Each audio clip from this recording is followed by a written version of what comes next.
Oh, Michelle, sorry, you're still talking to me. Great. What do I think about that? Listen, Elon Musk has just tweeted to say that he believes that we're living in a police state. The Graham story, obviously, it's a semi-active case now. We have to be a little careful about what we say about that. And I'd be interested to hear how the debate goes there on that issue. But yeah, free speech is massive here. If you could pick an issue that the American government and the British government are poles apart on, it is that. We've heard J.D. Vance, the Vice President, talking about the fact that he worries for the UK, and that is an issue that I'm going to be raising every single time I can here at the White House. I did similar in Scotland. You might remember when Donald Trump came over, I talked about free speech with Sir Keir Starmer and Donald Trump. It's a massive issue here, and I'm glad we're keeping that conversation alive. We certainly are. For now, thank you very much. That is Beverly Turner. Now, let's remind ourselves, speaking of American politics, do you remember this conversation between J.D. Vance and Keir Starmer? Look, I said what I said, which is that we do have, of course, a special relationship with our friends in the UK and also with some of our European allies. But we also know that there have been infringements on free speech that actually affect not just the British. Of course, what the British do in their own country is up to them, but also affect American technology companies and by extension American citizens. So that is something that we'll talk about today at lunch. We've had free speech for a very, very long time in the United Kingdom, and it will last for a very, very long time. Free speech in the UK, we've had it for a long time and it'll last for a very long time. Why did the comedian Graham Linehan then apparently get arrested by 5 armed guards at Heathrow Airport for apparently, allegedly, sending tweets? Alex Dean, this is a live case. Sure. So we need to be careful, but your thoughts? Well, it'll be especially acute as an issue if, as it seems, given that his flight came from the United States, the acts of speech that he had committed were made in the US when he tweeted them, or X'd them, or whatever we say now. That will really amp up the American perspective, isn't it? And I restrict myself, given the points you've made about it being a live case, to this. First, the Americans aren't wrong to be concerned. We have a proud shared tradition with the Americans of common law called Magna Carta, which plays such an important role in their law, comes from us. We are truly close cousins in that tradition, and we are diverging from it, not them. So they are right to look at it and be concerned about it.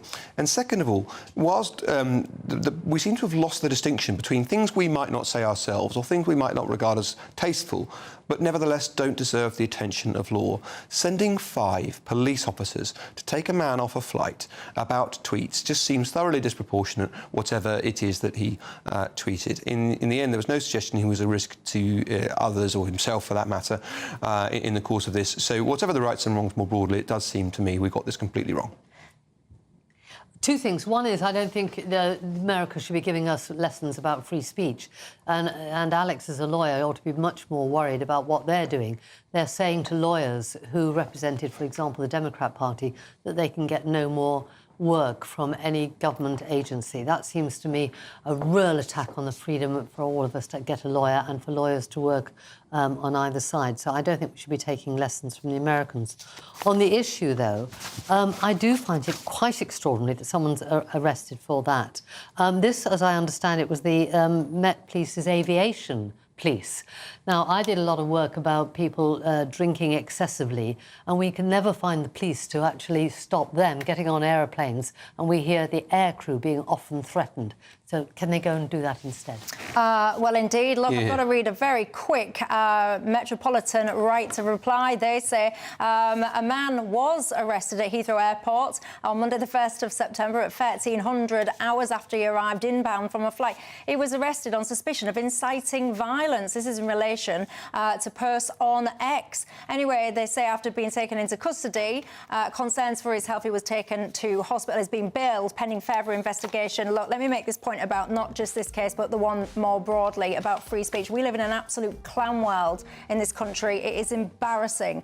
Please sort your priorities out. Thanks, panel. Thanks, viewers. I'll see you tomorrow. Night-night. Expect warm spells with the odd rude interruption. Box Boiler sponsors the weather on GB News. Good evening. I'm here with your GB News weather forecast from the Met Office. Now, as we go through the rest of today, overnight into tomorrow, there will be a drier spell for a short period of time before some wet and windy weather pushes in due to a weather system that's currently just to the southwest of us, but it is going to make its way northeastwards. Before that, most of today's showers will actually die out, leaving some dry weather for a time. Not totally dry, some showery bursts continuing over some southern parts of Scotland, but across central northern parts of Scotland, staying largely dry with some clear skies through much of the night. Elsewhere across England, Wales and Northern Ireland, turning cloudy, wet and windy, and with that, temperatures not dropping a huge amount here, most places holding up in the mid-teens. Across some parts of Scotland, though, where we get those clear skies overnight, it could turn a bit fresh, be a bit of a fresh start to the day. Actually quite a bright picture first thing tomorrow morning. Elsewhere, a very different story. Lots of cloud, lots of rain for eastern and southern parts of Scotland. The rain could be quite heavy, quite persistent through the morning here.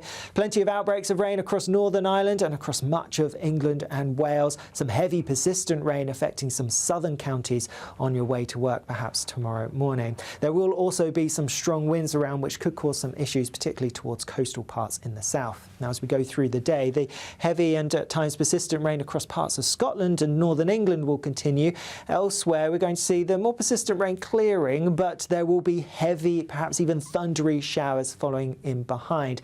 Some sunshine in between those showers, but always worth factoring in those strong winds, especially in the south. Now, as we go through Thursday, it looks like another showery day for many, perhaps a spell of more persistent showery rain feeding across parts of central into eastern England. Elsewhere, a scattering of showers. These will be hit and miss, so some drier, sunnier weather in between. Friday, however, actually looks like a largely dry day for many. Not totally dry, and that's the theme that we take in to at least the start of the weekend. Expect warm spells with the odd rude interruption. Box Boilers sponsors the weather on GB News.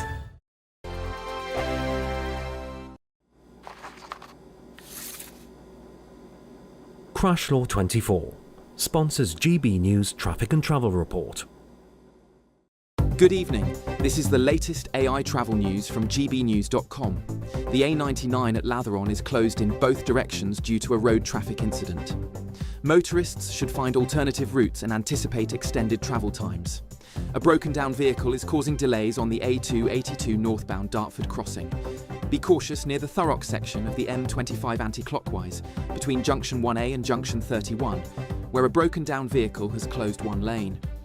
In Shropshire, southbound delays persist between the junctions of the A458 west of Shrewsbury and the A488 due to congestion.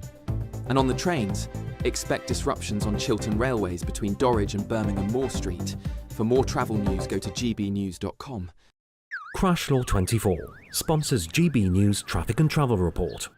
It's our biggest Great British giveaway to date. You could be driving away with this brand new Benamar Primera motorhome. This 4-berth home from home comes complete with integrated kitchen and bathroom areas and has all of the tech you'd expect from the latest 2025 model. We'll also give you an incredible £30,000 in tax-free cash to make sure that any adventures you take in your new motorhome are taken in style. For a chance to win, text WIN to 63225. One entry costs £2.50 plus one standard network rate message, or text BONUS to 63225. 5 entries cost £5 plus one standard network rate message. Go to gbnews.com/win. Entries start at £2.50. Call 0903 686 3232. Calls cost £2.50 plus your network access charge. Or post your name and number to GB16 PO Box 8690 Derby DE1 9TT. UK only. Entrance must be 18 or over. Lines close at 4 p.m. on the 31st of October. Please check the closing time if listening or watching on demand.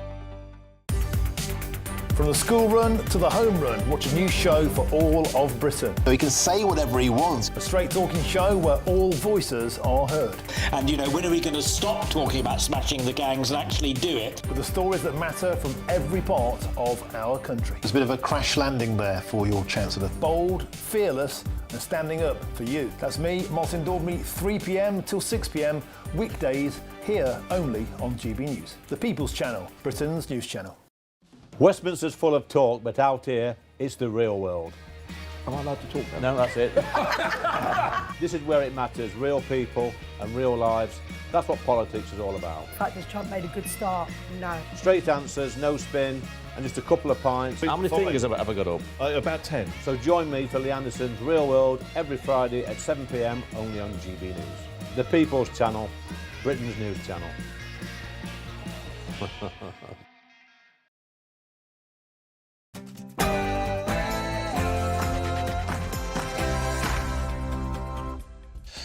A very, very good evening to you and welcome to Farage. With me tonight, your host, Martin Dewbs. Coming up on tonight's show, any second now, Donald Trump himself will be speaking live from the White House and is expected to make an major announcement about the swirling rumours regarding his health. Folks, this could be huge.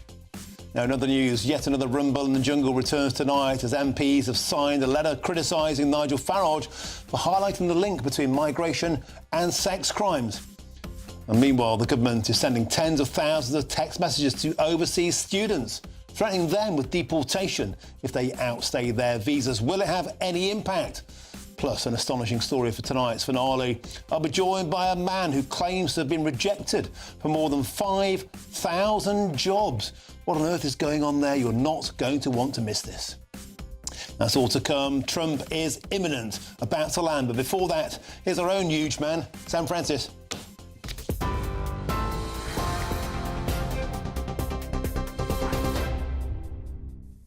Martin, thank you, and a very good evening to you. Just after 7 o'clock, well, the top story tonight, the government has launched a direct messaging campaign warning foreign students that they face removal if they overstay their visas. Around 130,000 international students and their families will be contacted by text or email, telling them they must leave the UK if they have no right to remain. The Home Secretary, Yvette Cooper, says some are wrongly claiming asylum when nothing has changed in their home countries. A trend, she warns, is putting pressure on asylum accommodation here in the UK. But refugee charities say many claims are genuine and students may only feel safe to seek protection once they reach the UK. Also tonight, the government's borrowing costs have soared to their highest level since 1998, piling yet more pressure on the Chancellor ahead of her upcoming autumn budget. The interest rate on 30-year bonds hit 5.7% today, making it more expensive for Britain to service its debt. The pound also slipped more than 1% against the dollar. Rachel Reeves now faces what analysts call highly difficult choices to stick to her fiscal rules. Labour has, though, ruled out raising income tax, VAT or national insurance, fuelling speculation over property taxes to come or imminent frozen thresholds instead. Epping Council has been denied permission to appeal over asylum seekers being housed at the Bell Hotel. The Court of Appeal ruled against the council, which has vowed to keep fighting, saying the site breaches planning control and harms the local community. The hotel has been at the centre of protests since July, when an asylum seeker was charged with the alleged sexual assault of a 14-year-old girl there. The government is under fire for making almost no progress on its inquiry into grooming gangs. Home Office Minister Jess Phillips told MPs today the search for a chair is now in its final stages and the victims will help approve the appointment. She insisted the probe will leave no stone unturned and will examine officials accused of covering up abuse. But the Shadow Home Secretary Chris Philp said survivors feel left in the dark and accused ministers of being, quote, dragged, kicking and screaming every step of the way. Boris Johnson has said that the war in Ukraine could be over by the end of the year, but only if Donald Trump toughens sanctions on Moscow. The former Prime Minister told GB News that Putin's position is much weaker than people think, as Russia faces fuel shortages, rising inflation and failures on the battlefield. Mr Johnson also said he'd back British troops on the ground in Ukraine, but only in the context of a secure peace settlement. Remain absolutely heroic. After more than 3 years of war, they are still unbeaten. Putin still holds less than 20% of their country. He still can't capture those bits of the east, you know, Pokrovsk, all that bit around there that everybody said he was going to get about a year ago. He's making glacial progress. And North Korea's Kim Jong-un has arrived in Beijing to join China's largest ever military parade. The rare trip will see him share the stage with Xi Jinping and Vladimir Putin and more than 20 other world leaders. Tomorrow's Victory Day event marks 80 years since Japan's surrender in World War II. Tens of thousands of troops will march through Tiananmen Square, showcasing China's newest tanks, aircraft and anti-drone systems. Western leaders are staying away, though, in protest over Russia's war in Ukraine. That's the news on GB News. Do stay with us for the very latest from the White House. Now, though, let's get back to Westminster.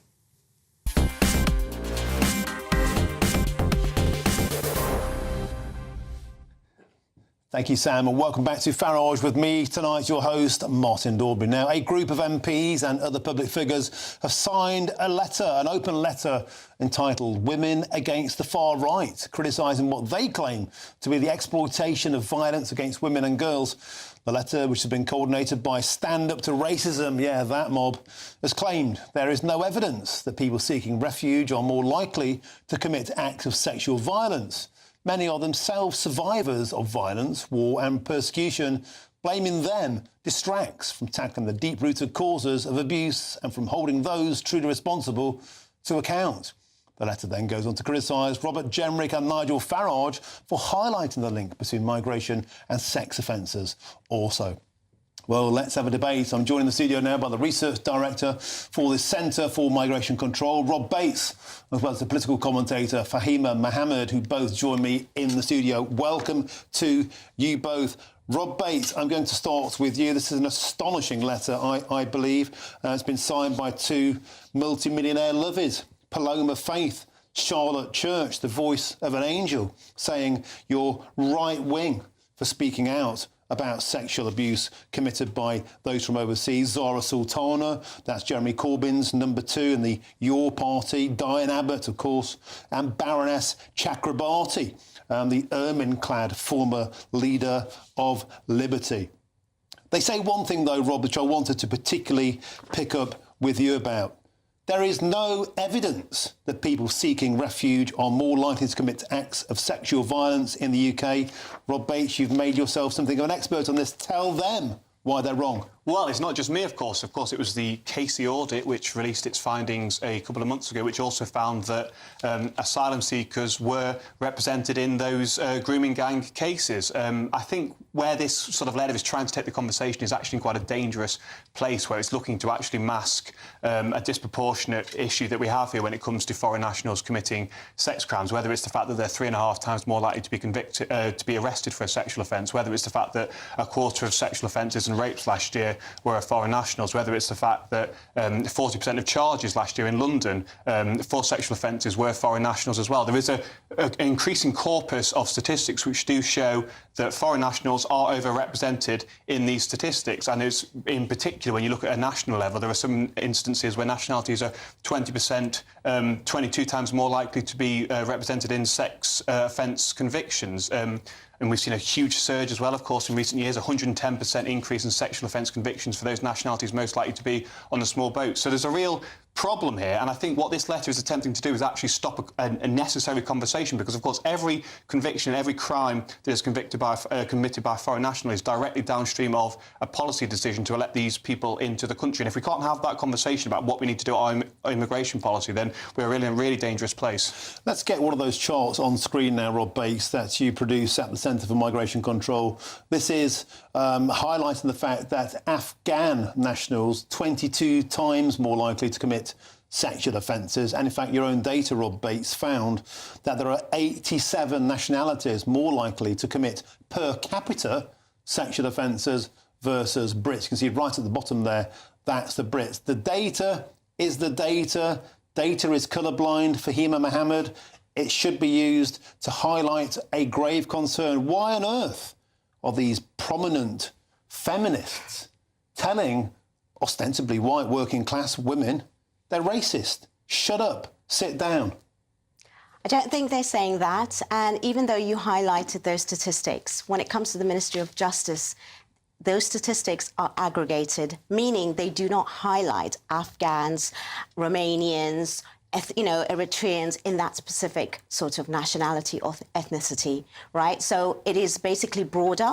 when it comes to sexual offences. So we need to look at the different companies and institutes that are actually providing that. Even the one that you've just said, we have to also handle that with caution.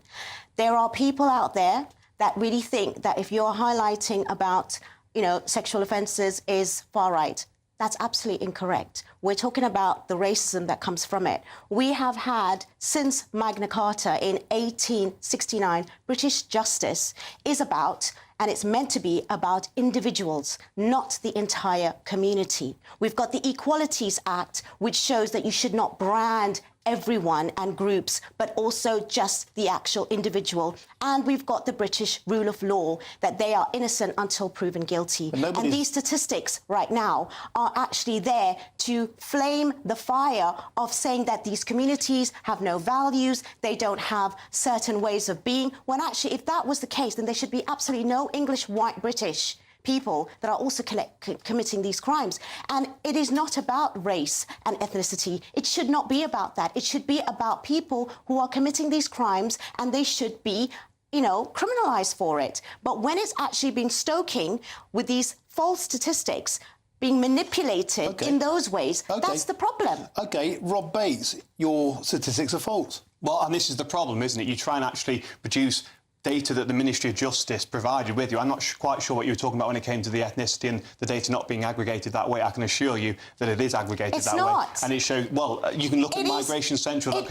It is in the Ministry of Justice. They will show the actual statistics for ethnicity in a broader sense of Asian, black and white. If you use freedom they of will information never request, say you can get enough. Well, this is damaging. This is incredibly damaging. Guys, one at a time. We're not going to get anywhere by shouting about it. People can't hear us at home. The figures are on the screen there for Hima Mohammed. This is aggregate data from convictions. It's cross-tabulated with populations, and the facts are the facts. It's not racist. It's not it facts, shows and us it's not data. racist. It's about the fact that people are illiterate when it comes to statistics and understanding sampling and methodology and the way in which and the time it's written. These things do matter. If you, again, understand that, then you will know. You cannot take Ministry of Justice, another company, put it together and just make your own little mixture. That doesn't work that way. It's called government data, and if the government aren't going to produce their data themselves, which they blooming well should do, quite frankly, haven't, and you're making because it they like hold they this are. information. I think what we've achieved with this data set is we've started a conversation about this, and we've realised that actually Afghans are 22 times more likely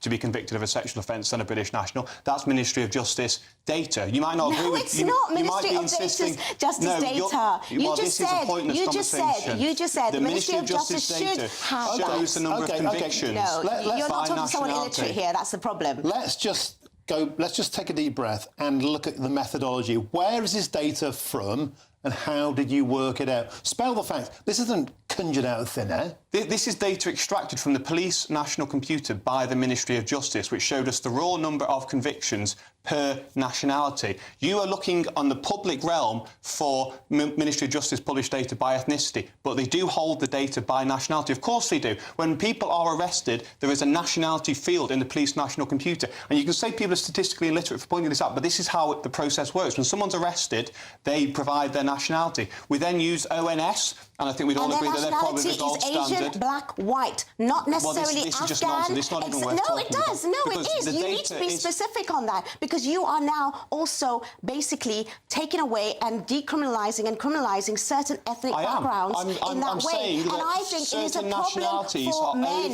It's men who are actually and what the we problem. need to move towards is a position where we recognise that certain nationalities, the Afghans, your Eritreans, are overrepresented by 22 times or 20 times. Even those percentages, they are not necessarily for sexual abuse. They are just criminals on the entire way These are sexual offences. These are sexual offences. And what we need to recognise, actually, is that we have 87 nationalities that are more likely to be convicted of a sexual offence than a British national. We need to take that into consideration when we start formulating our immigration policy. We need to recognise that, of course, people from certain cultures that have socialised in a different way with attitudes towards women and girls are going to be more likely to commit these crimes. That is wrong. There is no such thing as any criminal that can associate themselves with any faith, background or value, because that doesn't really conform with anything that is just. The data shows that's your data made up as far as I'm concerned, OK? As far as I'm concerned, the way you've done this, that and the other, and like I said, you've just concocted your own mixture from the same different ingredients. Fahima, you're basically saying the data is untrue.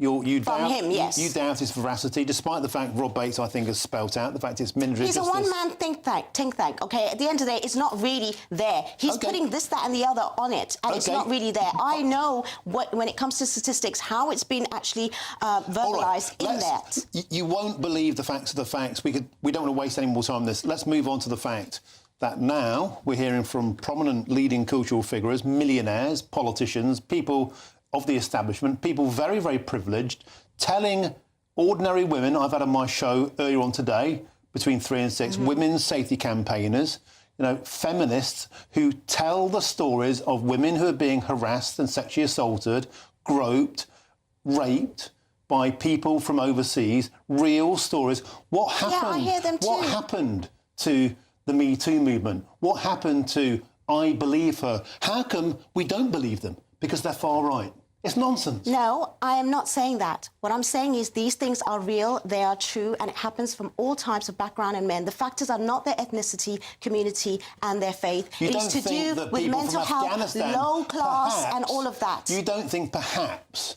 the people from Afghanistan, which has no women's rights whatsoever, you can't even go to school, you can be stoned to death for adultery. You don't think perhaps the people from that culture being transported into our own might just import some of their own latent misogyny? You don't think that's an issue? No. I don't think it's actually that, because they are a tribe. They're not a faith and a religion, and it doesn't really, that whatever their setting is in their government does not represent everyone as a whole. Just like in this government, whoever's sitting here on the top, even if majority voted for them, does not represent every single person that is on the ground, okay? And if that was the case, if you're going to go by values and faith, then this country should be perfect and have absolutely none, because we are a democracy, we have values, we have literacy, we have all of that. In a developed world, vetted men who have all of their statistics there. So then they still have a lot of people who are committing these crimes. So the factors is not ethnicity and background and values. Fahima, I like you a lot. I think you're smart,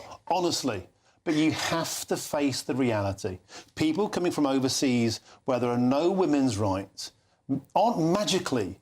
If they have no women's right, doesn't mean they are making those rules, though. It's the government that's making those rules. Doesn't mean that they all believe it and they all follow it. If they did, that's a different story, and you cannot say that. Otherwise, everyone will think that everyone is there, you know, to the T following Keir Starmer, all right? And that does not represent. It doesn't represent in a democracy, and nor does it represent in an authoritarian sort of regime. Of course, culture doesn't come from the top down. It actually starts from the bottom up, and what we're actually talking about here is those socialisation processes that do take place in the towns and villages of Afghanistan or Eritrea, those socialisation processes that do take place in what is quite clearly a patriarchal society. And that is not something that the Taliban, since it came in 2021, has gerrymandered. That is something that has been there for a very long period of time. And I think if we're really going down the point of this obscure cultural relativism, where we're trying to pretend that everyone just is a sort of blanket virtue, and it is actually the government imposing these sorts of values upon them, then we're in a really ridiculous place where we can't have a conversation and recognise a certain attitude. But it's also ridiculous to assume that all of them coming from there have the same thought. We're not saying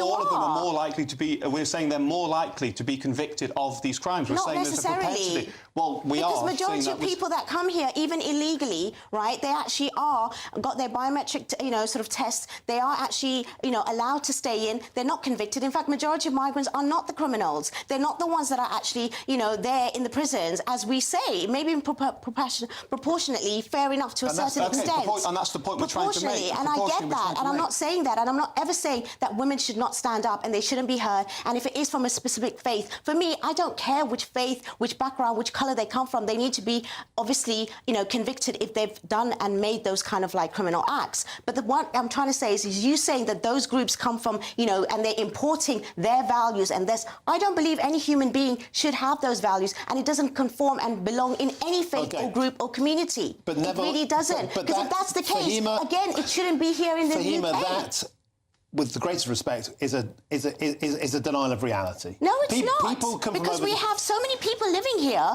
of that background who do not have that. You're generalising. I'm not generalising. I'm looking at the data per capita. That's what this is about. But that's not Ministry of Justice data, by the way. Well, we've established it is. Rob Bates, it's a fantasy to assume that everybody who set foot on British soil suddenly becomes westernised and democratised. Final word to you. Yeah, and I think this conversation has really laid bare actually the problem that we are trying to expose when it comes to discussing our immigration policy. There are clear patterns of certain nationalities being more likely to be committing certain types of crime, and if we can't recognise that there is cultural, socio-economic, from the country of origin conditions that have caused that, then I really think we can't actually move the conversation forward so long as people continue to deny follow British these law facts. and only basically make sure that you can call them a criminal once they've been convicted, right? Not just because they've come from a particular country. That is wrong. OK, Fahima Mohammed, Rob Bates, we have to leave it there. Cracking debate start show. Thank you both very much indeed. This one will row on and on now. In a moment's time, Donald Trump will be making a very important announcement amidst the swirling rumours about his health. That's live from the White House. That's next. You'll not want to miss it. Great.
You want to know what's really going on in the corridors of power? Labour don't know what to do with you half the time, and that makes you quite lethal in the chamber. Get behind the headlines with Chopper's political podcast. Join me, Christopher Hope, as I sit down with the great and the good of British politics. We'll see where this ruling takes us. These are the stories shaping our nation. Chopper's political podcast, available now on all platforms. Listen in and stay ahead. Mornings don't have to be tiresome, especially if you have the right company.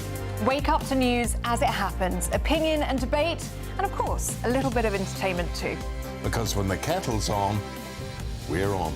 That's Breakfast on GB News, a show worth waking up for. Every morning from 6 a.m. Only on the People's Channel, Britain's news channel. We'll spread the news, you spread the word. It's Patrick Christie's Tonight, and here we do things differently. It's explaining the absolute madness of this, doesn't it? It's explosive. I mean, this is very good. It's lively. 850. Your government sat there short and it did nothing. It's controversial. And the Middle East has been in turmoil since before I was born. It's everything you need to kickstart your evening. Everyone's had their Weetabix tonight. I love to see it. That's Patrick Christie's Tonight, weeknights from 9 p.m. Only on GB News, the People's Channel, Britain's news channel.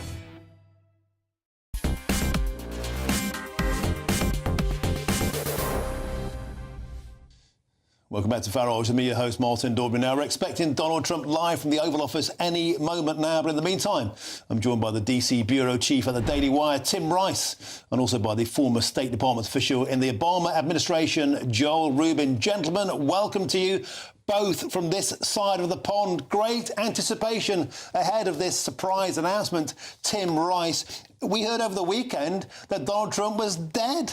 Presumably, he's very much alive and kicking. What can we expect tonight? Yeah, well, I think, as many people are saying, to quote Mark Twain, reports of the president's death have been greatly exaggerated. We saw him playing golf over the weekend. I think it's a testament to just how much of a public footprint this president has that, 4 days without a grand public appearance, people start thinking that maybe he's cashed it in.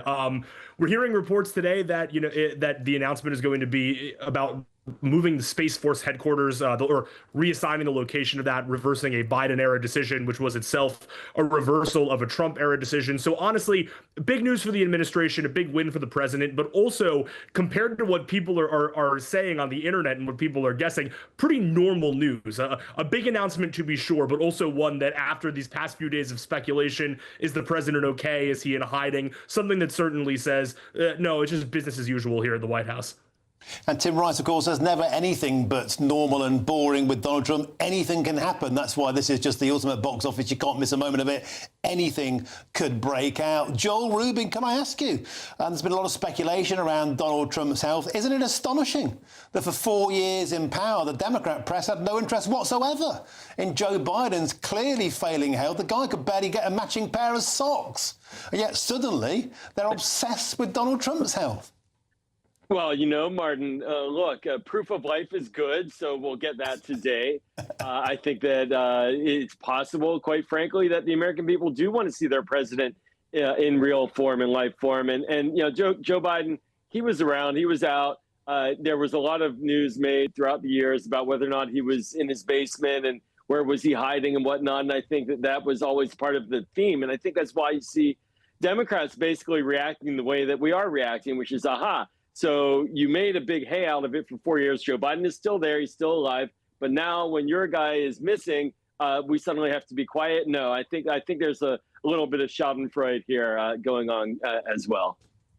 Tim Rice, is that fair? I mean, there have been books written about the entire Democrat-leaning press and indeed the party machine itself, their total blind spot towards Joe Biden's clearly crumbling mental health and his physical croniness. The guy could barely walk up a set of stairs, and yet suddenly it's all about Donald Trump's got a bruise on his hand, therefore he's about to imminently keel over and die. I do think it's a little unfair, and I think it's unfair because Democrats, I think, are slightly mixing what's going on here. Where, yes, is the president showing signs of aging? Absolutely. He's in his 80s. He's an older man. We've had older presidents. That's a separate conversation. He's not a 28-year-old or 35-year-old. But I mean, so sure, do the American people have a right to see their president? Do the American people have a right to know about their president's health? Yes, and they do. They see this president more than most presidents. We've gotten the statements from the physicians. I think the problem is with Joe Biden, it was never that. Yes, on the campaign, there was this whole, is Biden in his basement? Where's Biden? But then we had 4 years of Biden in the White House, where the problem wasn't that we weren't seeing Joe Biden. It's that we were seeing all of Joe Biden. We were seeing Joe Biden out from behind the curtain, and Democrats and members of the mainstream media insisted on telling us that actually we weren't seeing what we were seeing, or actually it was good that he was stumbling, or actually this clear sign of aging was actually a childhood stutter that we hadn't heard about for 45 years. So it wasn't that Biden was missing for 3 days, not that Trump was missing. It's not that we weren't seeing Biden. It's that we were seeing Biden all too clearly, but his allies and his defenders tried to gaslight 54% of the country into thinking, actually, this is fine. Whereas what do we have with Donald Trump? 4 days where he didn't have any public events scheduled, which again is not abnormal in terms of presidential schedules, though it is abnormal for this president. Well, wait, I have to say there was some interesting news in between, which is that the vice president, J.D. Vance himself, said that if anything happened to Donald Trump, I'll be ready to step in. Now, that is not something we should be ignoring. And if Kamala Harris had said that during the Biden term, I think it would have made news as well. It was very suspicious. Why is the vice president talking about how he can step in the midst of a public discussion about where is Donald Trump? So I think that there's more than just a sort of a memeing kind of argument going on there. There was something real with the vice president, and we still don't know why he was saying that. Well, but I think you Tim answered Rice. your own question there, which is that there were all this rampant online speculation that sort of caught fire, and all of a sudden everybody was And he fed wondering where's into the it. president, what's going on to the president, and the vice president, he came in to set it to sort of quell perhaps what people were saying online, but also that's not that abnormal. I mean, it's not a thing that vice presidents say out loud all the time, but of course it's part of the vice presidential discharge of duties, and actually we never would have been in a position where Kamala Harris would have had to say that, because from the beginning, as they like to call it, the Biden-Harris administration made it very clear that she was there in waiting in case President Biden keeled over one day. They basically ran her as a co-president from day one. And Joel Rubin, is it fair to say that the Democrats are smarting at the moment because, of course, Kamala Harris's security detail has been withdrawn, so they're a little bit vinegary? Well, that certainly is a little petulant of President Trump to do that to Kamala Harris. She does face attacks and threats, I'm sure, every single day. But no, I think broadly speaking, when we look at Donald Trump and his health, and there are always going to be questions about a near 80-year-old man and what's going on with him and his bruising, I think these are legitimate. I remember back in his first term when he got COVID, I was concerned. I don't want to see the president die. I just want to be on the record for that. I really would not get any pleasure of seeing Donald Trump's health fail him. But what I do want is transparency. I do want to see that we have clear answers. And I do think after 4 years of being castigated, regardless of my view on it, there should be a higher standard then. And the president and his team should be willing to go out publicly and say if something is wrong with his health. Now, gentlemen, just hearing a quick couple of lines from Donald Trump ahead of this hugely anticipated press announcement. Tim Rice, we'll get your response first. He's disappointed in Vladimir Putin.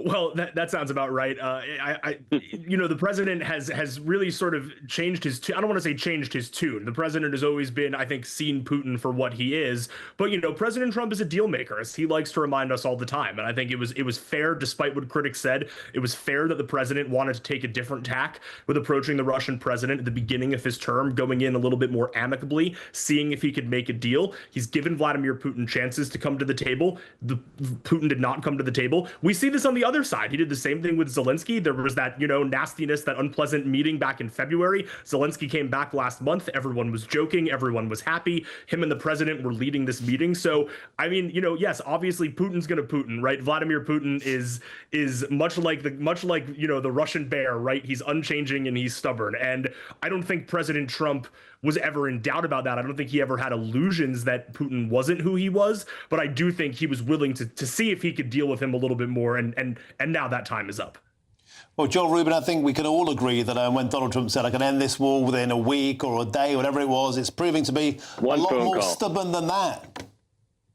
Oh, goodness, hasn't it ever? And he certainly is, I'm sure, brewing the day that he decided to make it a one phone call solution. And look, I give credit to President Trump for trying diplomacy. I personally think he went too far. I don't think he orchestrated it well. I think that he also should not have bear hugged, quite frankly, Vladimir Putin on the red carpet in Alaska, because now it takes away an incentive for Putin to behave. And so welcome to the party, President Trump. Call on the Senate to pass the sanctions that 84 senators have co-sponsored. Move to the pressure track now with Russia to get Vladimir Putin's attention, because right now he's not paying attention to you.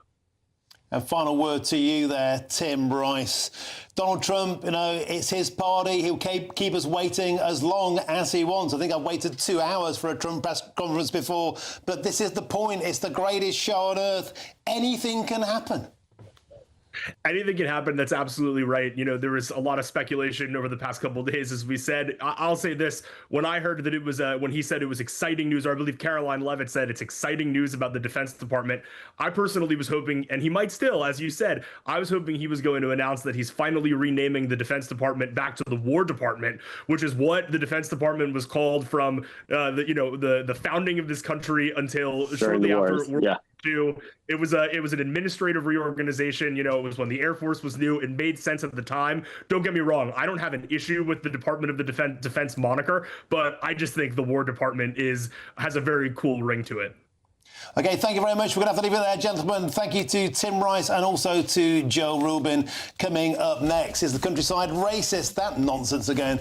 Well, that's the conclusion of a 2-year project led by the University of Leicester's so-called hate department. Plus, is the government finally getting tough on student deportations at long last? Find out shortly. That's next. Can't wait to get in that sea. Lovely and warm. Just like the feeling of having great travel insurance. All Clear Travel Insurance sponsors GB News Travel Destinations Forecast. Plenty of September sunshine on offer around the Mediterranean at the moment. There are a few showers in Croatia. They'll clear away. And some wet and windy weather across the far north of Portugal and the northwest of Spain. But most of Spain, the Balearics dry and sunny. Italy turning sunny as well after some heavy showers earlier in the week. Now the showers across Croatia, they are clearing away, and much of the Greek islands also fine, dry and sunny. And that'll generally continue throughout this week. All Clear Travel Insurance sponsors GB News Travel Destinations Forecast. Good evening. I'm here with your GB News weather forecast from the Met Office. Now, as we go through the rest of today, overnight into tomorrow, there will be a drier spell for a short period of time before some wet and windy weather pushes in due to a weather system that's currently just to the southwest of us, but it is going to make its way northeastwards. Before that, most of today's showers will actually die out, leaving some dry weather for a time. Not totally dry, some showery bursts continuing over some southern parts of Scotland, but across central northern parts of Scotland, staying largely dry with some clear skies through much of the night. Elsewhere across England, Wales and Northern Ireland turning cloudy, wet and windy, and with that temperatures not dropping a huge amount here, most places holding up in the mid-teens. Across some parts of Scotland though, where we get those clear skies overnight, it could turn a bit fresh, be a bit of a fresh start to the day. Actually quite a bright picture first thing tomorrow morning. Elsewhere, a very different story. Lots of cloud, lots of rain for eastern and southern parts of Scotland. The rain could be quite heavy, quite persistent through the morning here. Plenty of outbreaks of rain across Northern Ireland and across much of England and Wales. Some heavy persistent rain affecting some southern counties on your way to work perhaps tomorrow morning. There will also be some strong winds around which could cause some issues, particularly towards coastal parts in the south. Now as we go through the day, the heavy and at times persistent rain across parts of Scotland and northern England will continue. Elsewhere we're going to see the more persistent rain clearing, but there will be heavy, perhaps even thundery showers following in behind. Some sunshine in between those showers, but always worth factoring in those strong winds, especially in the south. Now as we go through Thursday, it looks like another showery day for many, perhaps a spell of more persistent showery rain feeding across parts of central into eastern England. Elsewhere a scattering of showers. These will be hit and miss, so some drier, sunnier weather in between. Friday, however, actually looks like a largely dry day for many. Not totally dry, and that's the theme that we take in to at least the start of the weekend. Hi, I'm Michelle Dewberry, and my show is your opportunity to cut through all the noise and dive in headfirst to some robust debates. Ideas clash. Situation, no, isn't it? No, because the failure is you're deliberately avoiding my point. Nothing's held back. And if you think this is the end of it, wait for more. And we do not shy away from the difficult stuff. Sometimes I want to shake people and say, if only you understood. So join me on Dewbs & Co. weeknights at 6 p.m, only on GB News, Britain's news channel. Westminster's full of talk, but out here, it's the real world. Am I allowed to talk now? No, that's it. This is where it matters, real people and real lives. That's what politics is all about. In fact, has Trump made a good start? No. Straight answers, no spin, and just a couple of pints. How many fingers have I got up? About 10. So join me for Lee Anderson's Real World every Friday at 7 p.m, only on GB News. The People's Channel, Britain's news channel.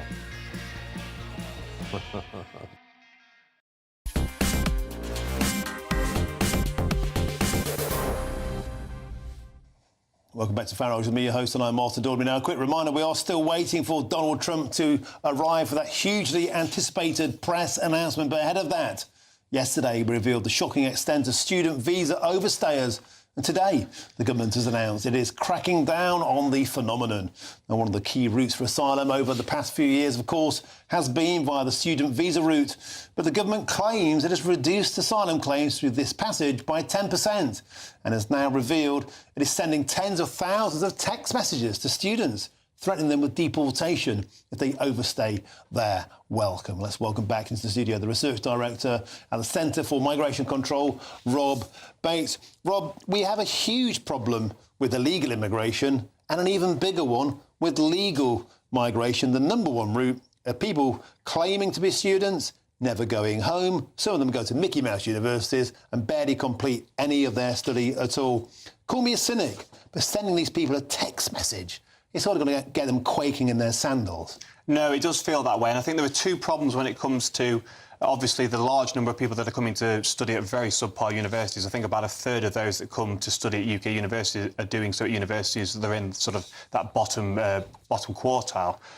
When it comes to those that are overstaying their visas, that in itself is a problem. But we've also seen this growing phenomenon of those that are overstaying visas and claiming asylum on the back of it. So when you think of asylum, you often think just of the small boats crisis. But actually, what we saw last year in the last 12 months was about 50% of asylum claims were from those people that had come into the country nominally to work, to study or to visit people. So there's a clear problem there that people are actually gaming these applications, these visa applications, knowing full well that they're not just here to have a visit, they're not just here to see a family member or to study at a university, but their actual intent is to claim asylum in the long run and get given all the benefits that obviously go along with that. I think we need to move towards a position where, rather than just sending text messages, we actually look to prohibit asylum claims from individuals that have arrived in the country legally, because more often than not, what we really hear is someone has arrived to study at a subpar university and then their circumstances, their financial circumstances have changed and therefore they've just decided to chuck in an asylum application, and the bleeding hearts in the Home Office obviously then rubber stamp that and wave them through. I think it's a ridiculous situation and something that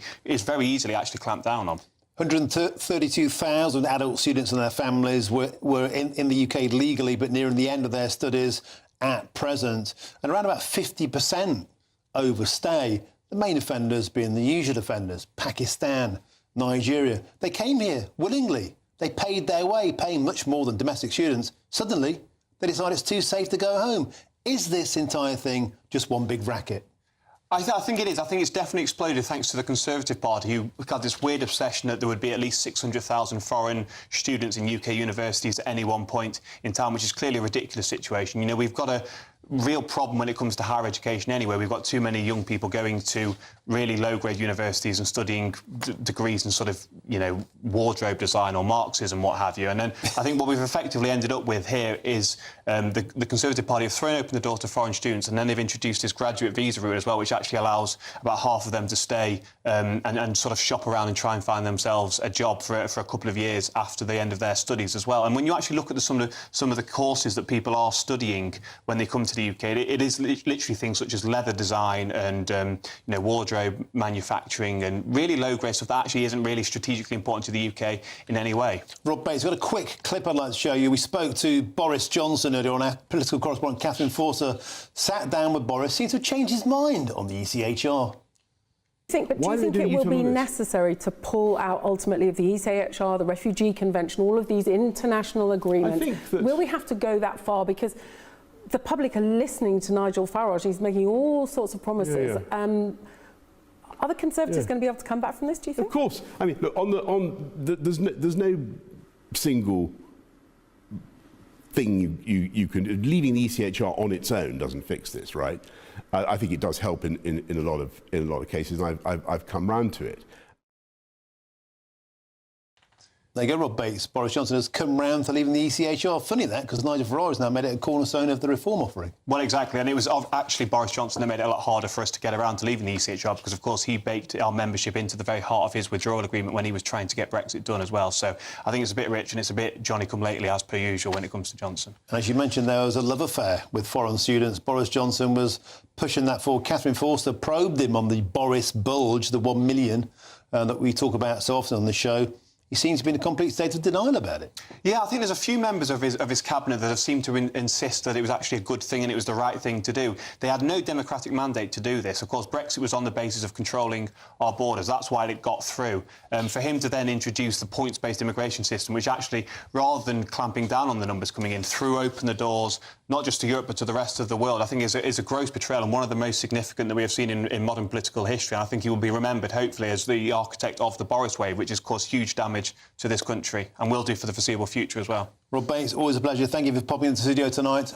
Absolutely always a pleasure. Now, in other news elsewhere, a new report has found that Britain's countryside is overwhelmingly white and lacks halal food and inclusive spaces.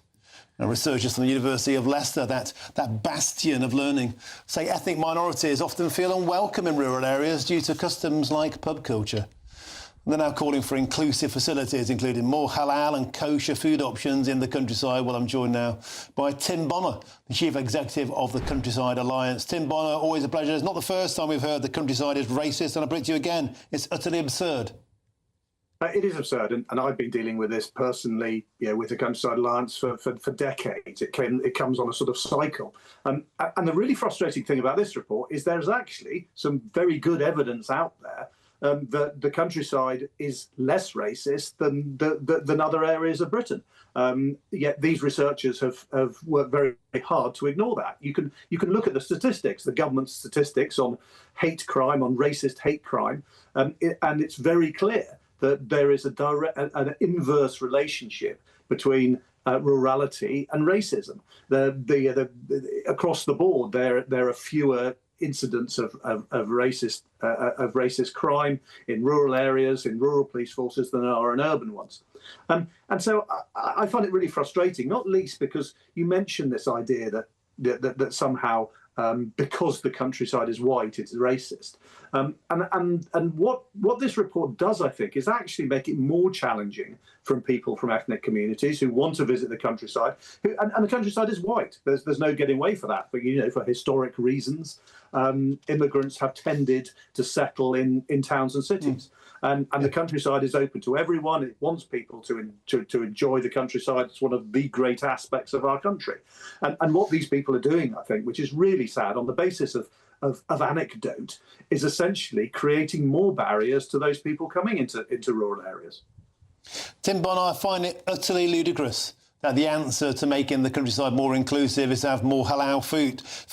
Who'd say, for example, let's make the Indian countryside more inclusive to white people by having more full English breakfasts in the middle of the Indian countryside is utterly ridiculous. But thank you once again, Tim Bonner, for helping us to try and make sense of this insanity. The Chief Executive of the Countryside Alliance. Always a pleasure. Now, in a moment's time, we're speaking to a man with a shocking story. He claims he's applied for over 5,000 jobs. Has been rejected by every single one of them. Find out why shortly.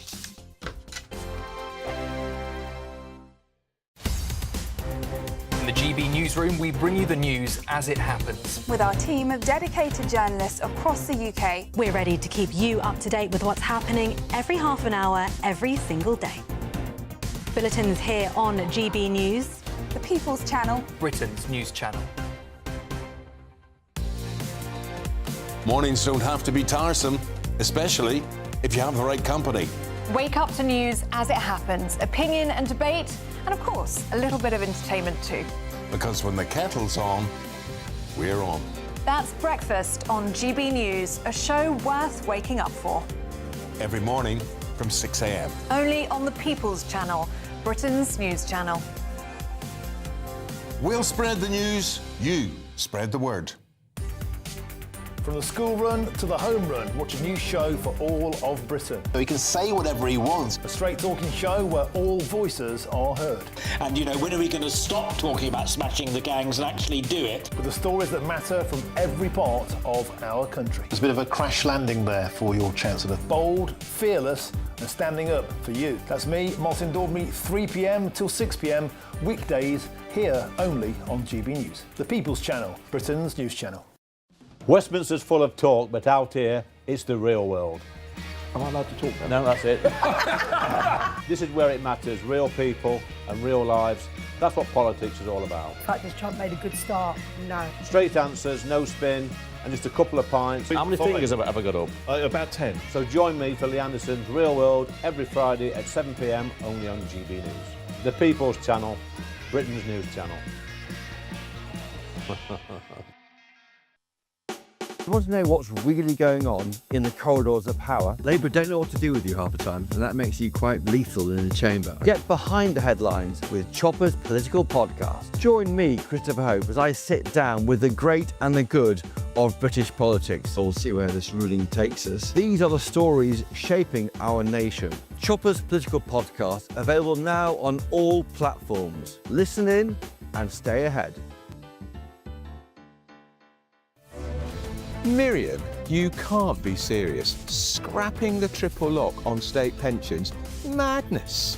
Andrew, we just can't carry on pretending. The numbers just don't add up. We've got to be honest with people. We've got to face the facts. That's what people want. Well, that's what you get on GB News and on Britain's newsroom. Lively debates, lively conversation. Britain deserves a newsroom that puts the facts and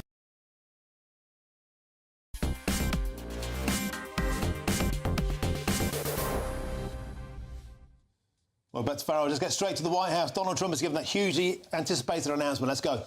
I'm thrilled to report that the U.S. Space Command headquarters will move to the beautiful locale of a place called Huntsville, Alabama, forever to be known from this point forward as Rocket City.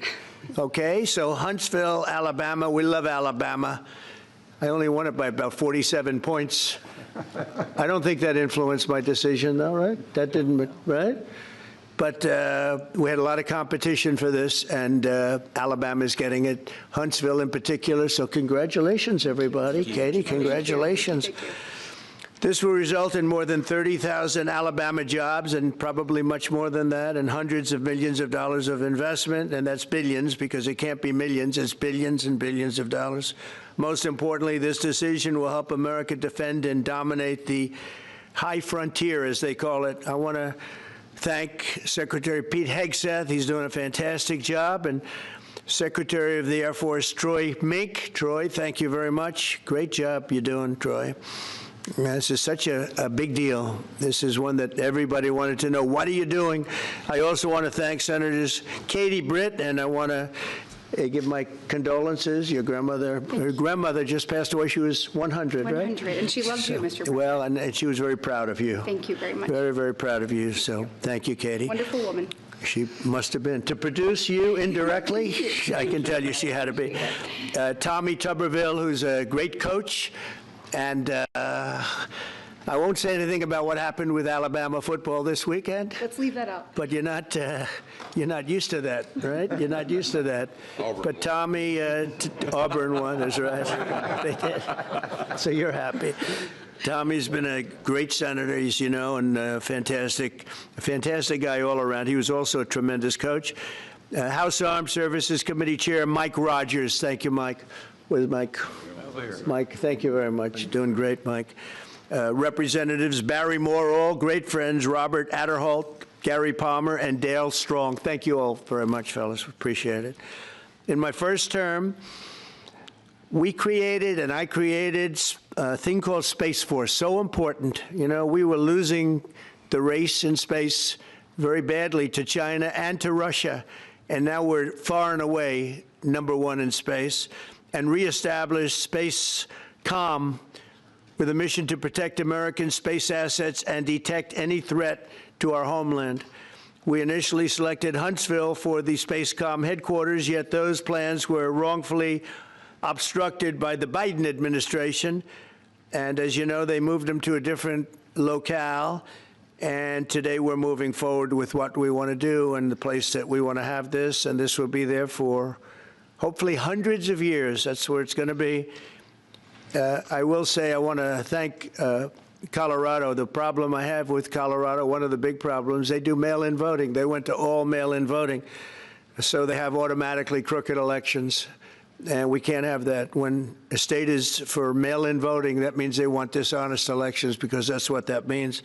So that played a big factor also.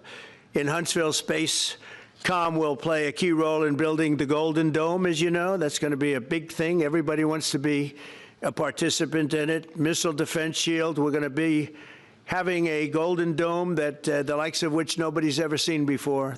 The finest, the best. And by the way, Canada called. They want to be a part of it, and that'll be great. But Canada wants very much to be included in that, and then we're going to work something out with them, I hope. It will also ensure that our technological capabilities, of which we're way ahead of anybody else. There's nobody close. Remain unmatched long into the future. So I'd like to ask Secretary Hegseth to say a few words. He was very much a part of it. And really, everybody behind me was. Every one of these people would call me and lobby me. I said, Katie, I don't want to talk to you anymore. I know what you want. She said, that's right, sir. That's what I want. And they got their way. So I just want to congratulate. These are really special people. They're politicians in many ways, but they're great patriots, I think even more so than politicians. So they fought very hard to get it, and it's an honor to give it to Huntsville. Pete, say a few words, please. Thank you, Mr. President. As usual, right place, right time, for the right reason. In your first administration, you established the Space Force at a time when we knew we had to be looking to that domain of space. You also reestablished SpaceCom to ensure that priority was put in place, and you, through the Air Force, independently identified that Huntsville, Alabama was the right place to put it. For other reasons, in the next administration under Biden, they decided to move it somewhere else. Well, during that time, the DoD Inspector General, the Government Affairs Office, they did their own assessments, and where did they say SpaceCom should go? Huntsville, Alabama. So what you're doing today, Mr. President, is restoring it to precisely where it should be based on what the Space Force, the Air Force, your leadership believes will give us strategic advantage in the future. That is Huntsville, Alabama. We are way ahead in space, but this will ensure we stay leaps and bounds ahead because that's the most important domain. Whoever controls the skies will control the future of warfare. And Mr. President, today you're ensuring that happens. Thank you. Thank you very much. Katie, would you like to say something? Mr. President, we are grateful for your leadership on this and restoring Space Command to its rightful home in Huntsville, Alabama. This delegation has worked together, both chambers, both parties, to make sure that Huntsville was the place that Space Command called home. As was mentioned, obviously the Biden administration chose to make this political. What we want to do is put the safety and security of Americans first. We want to make sure that our warfighter is put first, and we want to make sure that America continues to lead. And today, Mr. President, you've allowed that to happen. Thank you. Thank you very much. Tommy, please. Yeah, thank you. Thank you, Mr. President. This is a great day for our country, not just for our state of Alabama. We need help in our military. We need to catch up. And as Secretary Hegseth said, we're not behind in space, but we know where we're at, and we need to expound on that. Now, this move will save the taxpayers $480 million. It's not going to cost more. It's going to cut $480 million. We have the plans intact. It'll be behind a secure wall in Huntsville, Alabama, at Redstone Arsenal. We have 40,000 people there. We have the FBI there. We have missile defense there. We have NASA, Blue Origin, and SpaceX. It is the perfect place for Space Command. I would tell you today, and again, I've spoke with the President for the last 3 or 4 years about this. If I thought it needed to go somewhere else because I understand the security of our country, I'd be for that. But the best place for Space Command is Huntsville, Alabama, because what we have and what it means to this country is going to be so important. So thank you, Mr. President, for this, and we look forward to building a huge Space Command and having the Donald J. Trump Space Command Center in Huntsville, Alabama.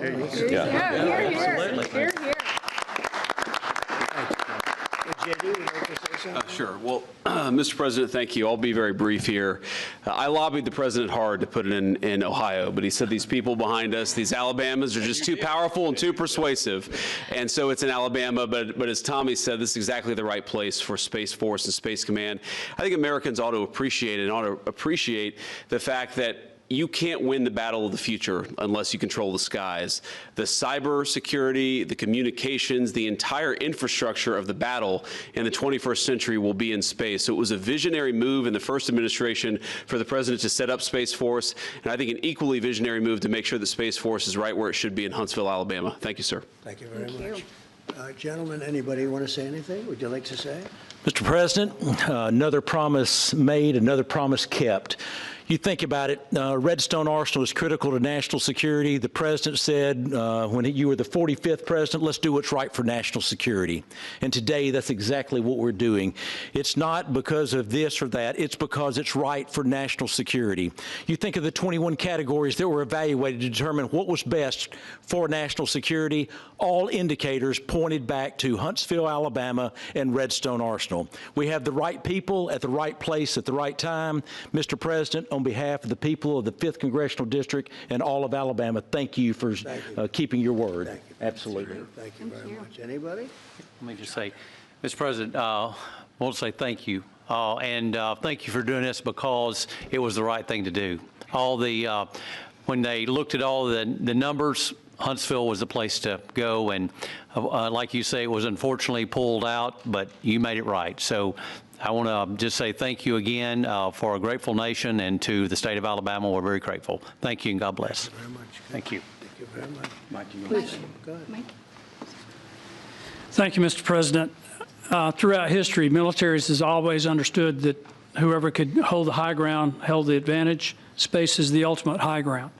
And what we're doing with moving the Space Command to Huntsville is absolutely critical to our maintaining dominance in that sphere. And it goes hand in hand with what we're trying to do with the Golden Dome and missile defense to defend against anyone else who tries to enter that sphere. So thank you, Mr. President. Thank you very much. Please, go ahead. Thank you, Mr. President. And obviously, national defense is a huge issue. And that was Donald J. Trump there, speaking from the Oval Office at the White House with his usual humility, announcing that the Donald J. Trump Space Center will be launched in Huntsville, Alabama, being not in Colorado, renamed Rocket City. And also the Department of War is the new name for the Department of Defense. Sir Jacob Rees-Mogg, of course, is hosting the next show, State of the Nation. Sir Jacob, you were rather enjoying the fact there that Donald Trump, particularly the background there, lots of gold gilding going on. Well, I always like having Donald Trump as a special guest on my programme, and today I thought I'd share him with you and let you have the pleasure of him being on at the end of your hour. But no, it's another routine announcement from the White House. But it's fascinating how Donald Trump's always determined to dominate the news agenda. So there have been rumours that he was ill. He's back. Any announcement he likes to make. He is one of the most determined users of media of any president ever. Superb stuff. Sir Jacob Rees-Mogg up next, of course, with John Bolton here in the studio. But for now, let's go to your latest news headlines, and here's Sam Francis.